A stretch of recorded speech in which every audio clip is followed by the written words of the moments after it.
guys. I wanted to start vlogging more, and I wanted to give an update. In the beginning it was very hard to do YouTube videos because it's a lot. You go through a lot and you're still learning, and it was just very overwhelming experience. So I wanted to do videos, and from the titles I'll post from what stage I'll be talking about. But just an update, just give you a quick overall of who I am and where I'm at and how it started. So my name is Nettie. I'm bypassedwife, and I have used that username on Instagram as well.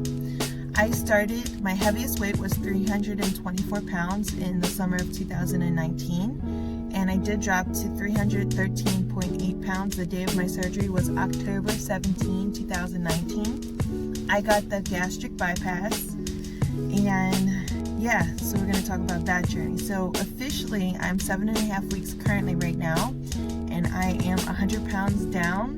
I hit 100 pounds down yesterday, the last 2 days, and I'm actually another pound down again today, so 101 pounds, but it's super exciting. So I wanted to finally start documenting, catch you guys up, and any questions, just, you know, or we could chat about where we're at in our journey. So, day of surgery. Day of surgery, I was very, very, very nervous. I never had anything major. In fact, when I had to get my EGD, that was a big deal to me because they were going to do anesthesia, and I was scared. So day of surgery, they never made me do a sleep study because I told them I didn't snore. I only snored when I smoked cigarettes, like when I was drinking. So they didn't think that was a concern to get a sleep study. So the day of surgery, I was really scared that I was not going to wake up because of the anesthesia, and they were very, very comforting. My surgeon came in, talked to me. He was also very comforting too. I was very nervous. My husband was there the whole time. They put these leg warmers on your leg, and it circulates the air to squish your legs like this so that you don't get any blood clots. So they did that. They gave me a shot to help with pain. So it was a pain medication shot, and they also inserted an IV into my top of my hand as well, an IV. And then you get dressed in your gown, and then they put your little medical hat on. And so that's how that started. Then they wheel you back to the operating room, and that was very scary. It's a huge room. There's like 10 employees in there. There's a lot of people in there, more than I thought. And I honestly just remember laying there. I don't even remember counting backwards. That's how quick you're out. So supposedly the surgery lasts about 3 hours for the gastric bypass, a little bit longer to do the surgery than it is to do the sleeve.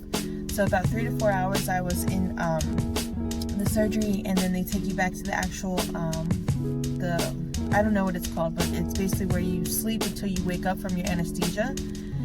Okay, so from that point, waking up from that, the pain, it wasn't a pain.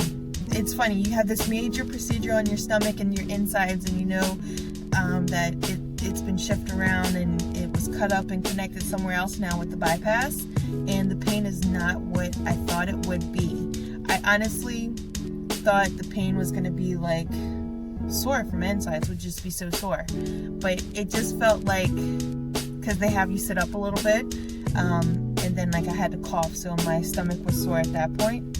But it just felt like we did like 1,000,000 ab crunches. That's literally what it felt like we did 1,000,000 ab crunches, and so that your core just feels sore, right? But the actual pain or discomfort comes from the gas, from when they bloat up your stomach so that the doctors can operate inside you. The gas pain. Everyone talks about the gas pain. Now, it's not like gas pain as if you have gas and you're passing gas, like farting. It's from them blowing you up from the inside, and it moves around inside you. So some people get it in their chest area, some people get it in their shoulders, and some people get it in their back. And for me, I got mine in my back, and the gas pain, it just is very uncomfortable. Like I slept very wrong on a very uncomfortable bed. So you know that when you get up and like you get like that neck prick kind of, that's what it feels like, but it's wherever the gas has traveled. So shoulder, chest, or back. So mine was in my back. I just felt very uncomfortable, and I felt like I just couldn't get comfortable. And so the nurse was like, "Are you in pain?" And I was like, "I'm not." Like, it didn't feel like I was in pain. So I was like, not in pain.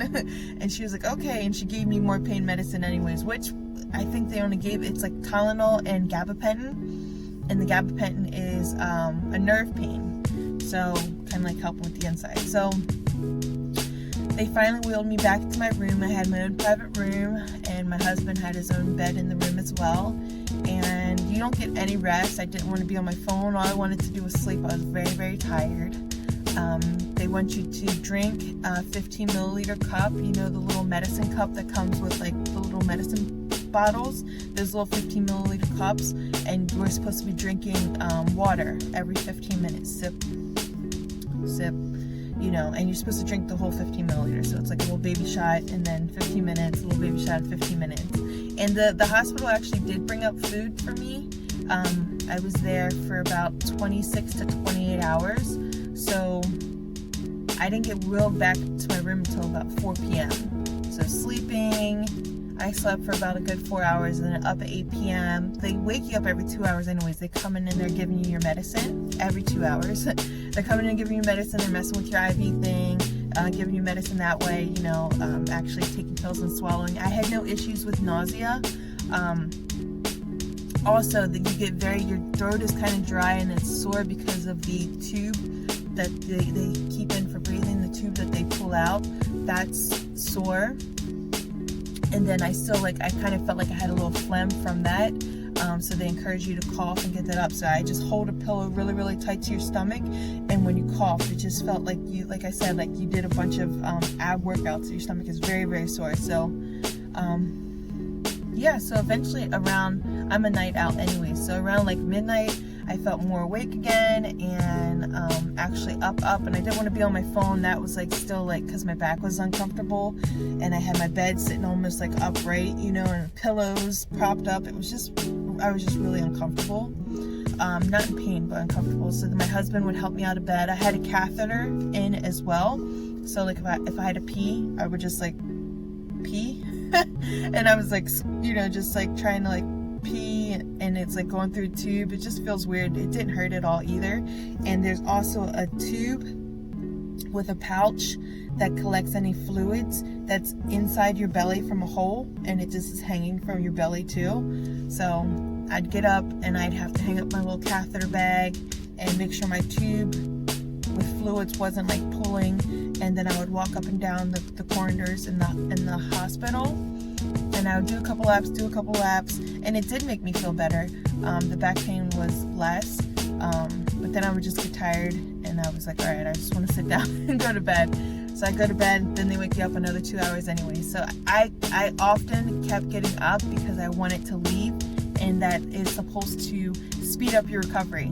So I often would get up and go walking. My husband would help me. So finally the next day comes. The next morning, I let my husband sleep. He was helping me up for a good bit there. So I just let him sleep, and I was getting up by myself out of bed. So I'd push myself out of bed. My stomach would be a little bit sore. I would use my pillow and let that help with the pain and the soreness. And I'd get up and walk myself up and down the hallways. Yeah, so I would say that it surprised me. It's like they say you'll be walking after that, and you really will be walking after that. So, and I think it's like a mind over matter thing. Like I wanted to leave. I wanted to be in the comfort of my own home. So it's like I knew I had to do that as well. But other people, it's just different. And I didn't have the sleeve, and the sleeve is literally removing that 80% of the stomach, and your whole side of your stomach is sutured up. So I'm not sure how that one feels. They say it's supposed to feel the same, but I'm not sure. So eventually around 4 p.m. the next day, it was my release. So they were going to be ready to release me. They were a little worried about my oxygen, so I had to keep blowing in that the spirometer, where you breathe in the tube and then it like makes a little bubble float up to level. So I had to keep doing that to help my oxygen levels. And they make you do that machine also to prevent pneumonia. So they were a little worried about that because my oxygen was low. So I did keep doing that every 10 minutes. I think I was supposed to do that one. I did not eat at all in the hospital. I did mention earlier they brought me food twice, that evening and then the next day, that afternoon. And it consisted of a soup, like a brothy, like chicken noodle soup. And then it was Jello, and a yogurt. And I had a couple sips of the soup, and I was full anyways after a sip. But I didn't want to do the yogurt because we were told by our dietitian about lactose intolerant, which I am, and how much the bloating can be instantly with your brand new baby stomach. So I was like, I didn't want to feel that kind of discomfort, and yeah, so I avoided all that at the hospital. Plus, I no longer was hungry. I no longer had, my stomach did not growl. It was like, I'm gonna explain it as an instant freedom. To me, it felt like freedom, because that I always had that insatiable, like, oh, what am I gonna eat next? What am I gonna eat next? And like kind of obsessed about food. And so to not even like be like, oh, my stomach's growling, what should I be eating? To not even have growling. And that's because the surgery removes the ghrelin hormone. It's called ghrelin, G-H-R-E-L-I-N. Research it, it's pretty interesting, but it removes that hormone. So that was a very freeing feeling. And to this day now, when I get hunger now, and like I said, I'm 7.5 months now, when I get hunger now, if I go longer than 4 hours and I forgot to eat, it's not hunger. It's like people usually get head hunger. They say like, I'm feeling hungry. It's usually like the head hunger's telling them they're hungry. It's a pain. I'll get like a dull, like an achy pain in my right side, up like towards the rib area, a little pain. And like when I feel that, I'll look at the time and I'll be like, oh, I forgot to eat. It's been 5 hours. I should eat something. So yeah, I'll forget to eat because I physically don't get like a growling. My stomach doesn't do growling. So, okay, so what other pains and things happen? So I told you my release was around 4 p.m. So before that, they had to take out the catheter. So that was like weird because you have these nurses and they're like in your vagina, just staring at your vagina, you know. But no, they go in there and they literally just grab the tool, the little tube, and they just say, breathe out or breathe in. I don't know, she counted to 3 and she slipped it right out and it just goes whoop. And it feels like plastic moving, but it didn't hurt, so that was nice. And then the G-tube, the tube that is in your belly, in a hole in your belly, that felt weird, it didn't hurt. But bypass patients, those for our program was removed the same day. Now, if they had sleeve, those patients had to wear that tube for a week until they followed up with the doctor to remove it after that week. So I'm glad I didn't have to deal with that thing at the house, man. So anyways, they just grab it and they pull it, and it just felt like a long snake unraveling in your belly. It was like that, and got pulled out. But you felt it unraveling in your belly. So that just felt weird, and it was kind of like a sectioning motion. It was like through the hole, the incision hole. So it felt really weird because you felt it unraveling through your stomach until it got pulled out the hole. And then they pull out the IV. That was uncomfortable. That part was uncomfortable. Yeah, and that was it. And then we had to take blood thinning shots. So we had to give an injection every 12 hours to prevent blood clots. I had to do that for like 3 weeks. Now those shots, when you rub on the alcohol wipe, you don't blow on that spot. You're supposed to let it air dry. Once it air dries, then do the injection, and it shouldn't burn. But I didn't know that, so I was doing it and doing it right away after I rubbed it down, and it burns really bad. So those were not fun. I honestly didn't do the last 4 days. I was like, oh, I'm good. I was walking around a lot. I was like, yeah, I'm okay.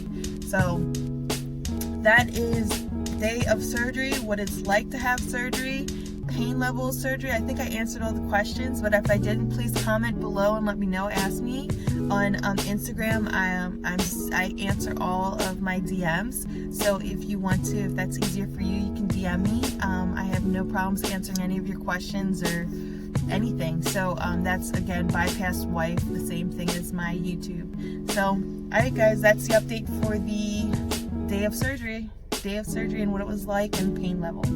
So it's awesome. I would do it again. I was more scared than what it actually turned out to be. It's worth it. I would do it again. So yep, have a great day.